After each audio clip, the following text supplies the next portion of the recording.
Donc la première question à laquelle on voudrait répondre, c'est Pascal, peux-tu nous dire quel type d'intelligence artificielle existe aujourd'hui sur le marché? Et nous sommes en avril 2025.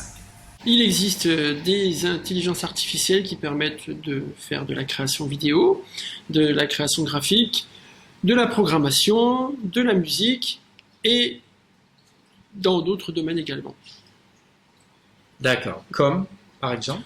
C'est peut-être la recherche scientifique, c'est peut-être le cinéma, la réalisation de scénarios, même la réalisation de CV, de rapports en tout genre, financiers ou quels qu'ils soient.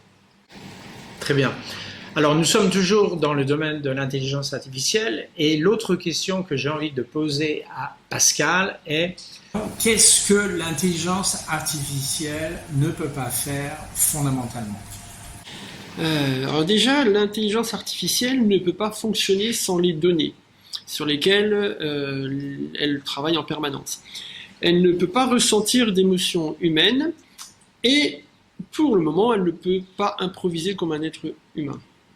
D'accord. On peut considérer que ce sont trois bonnes nouvelles pour beaucoup de gens qui se demandent si finalement il n'y aura que des intelligences artificielles et plus de travailleurs humains.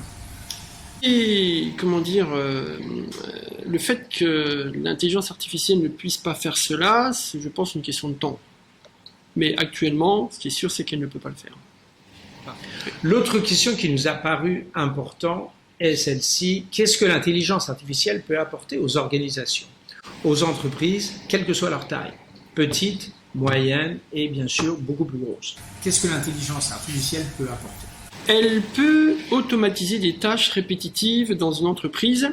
Elle peut simplifier des tâches. Par exemple, il existe déjà des supports clients où ce sont en fait des intelligences artificielles qui répondent aux clients pour la première étape du support. On appelle ça du Customer Relationship Management, du CRM, quelque chose comme ça? Oui, en fait, l'IA elle est connectée sur le CRM. Donc en fait, quand le client appelle l'entreprise, l'IA est capable d'analyser le client, d'aller chercher les informations dans le CRM et de répondre au client en fonction de son historique. D'accord. Et en fonction aussi des termes de la question, j'imagine. L'IA analyse en direct ce que dit le client. Elle est capable d'analyser le ton, le contenu, et surtout c'est qu'en temps réel, elle va pouvoir adapter son discours au client. Et ça, c'est super puissant.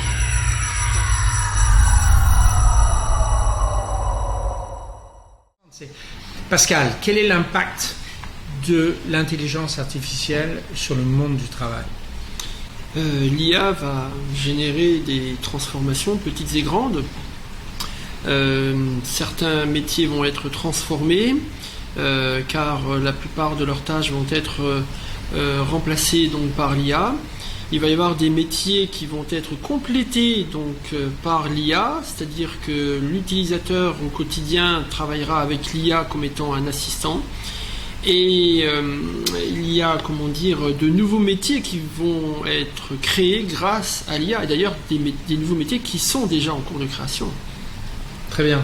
L'autre question aussi, moi, qui me paraît très importante, c'est en quoi l'intelligence artificielle diffère-t-elle des révolutions technologiques précédentes que l'on a connues, mettons, depuis les années 80?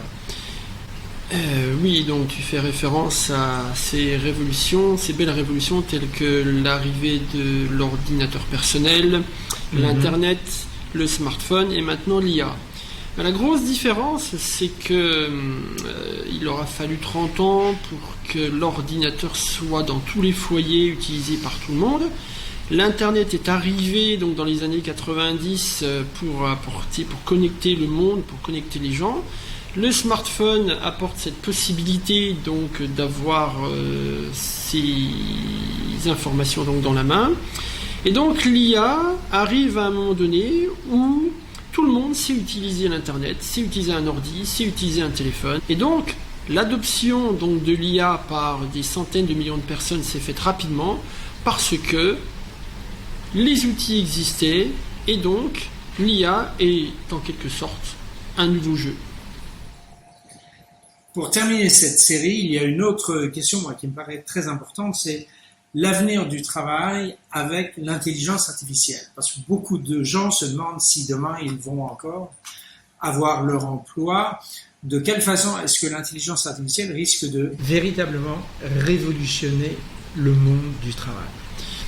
Mais en fait, l'IA devient et sera le compagnon, l'assistant des travailleurs de demain. L'IA va agir comme un assistant visible et invisible. Invisible parce que l'AI sera dans les serveurs, dans le cloud et automatisera des tâches H24, 7 jours sur 7. L'IA sera visible pour les utilisateurs dans l'usage quotidien des logiciels qui seront connectés à cette IA. Et donc en fait l'IA va devenir et est déjà un partenaire indispensable pour accélérer les tâches, pour optimiser les coûts, pour optimiser les budgets. Donc en fait il s'agit surtout d'une optimisation des résultats, un gain de temps, un gain d'efficacité, c'est bien ça? Oui, tout à fait. En fait l'IA permet d'accélérer beaucoup de choses, permet d'automatiser beaucoup de choses, et cela 24 heures sur 24. D'accord. Mais il ne faut pas oublier une chose, c'est que l'être humain sera toujours celui qui appuiera sur le bouton et celui qui mettra, qui injectera les données pour que l'IA puisse faire cela. Alors, cette réponse est une réponse extrêmement courte et on va préparer une vidéo qui donnera une réponse beaucoup plus élargie, beaucoup plus étendue. Parce que c'est un sujet extrêmement vaste. Merci, à bientôt.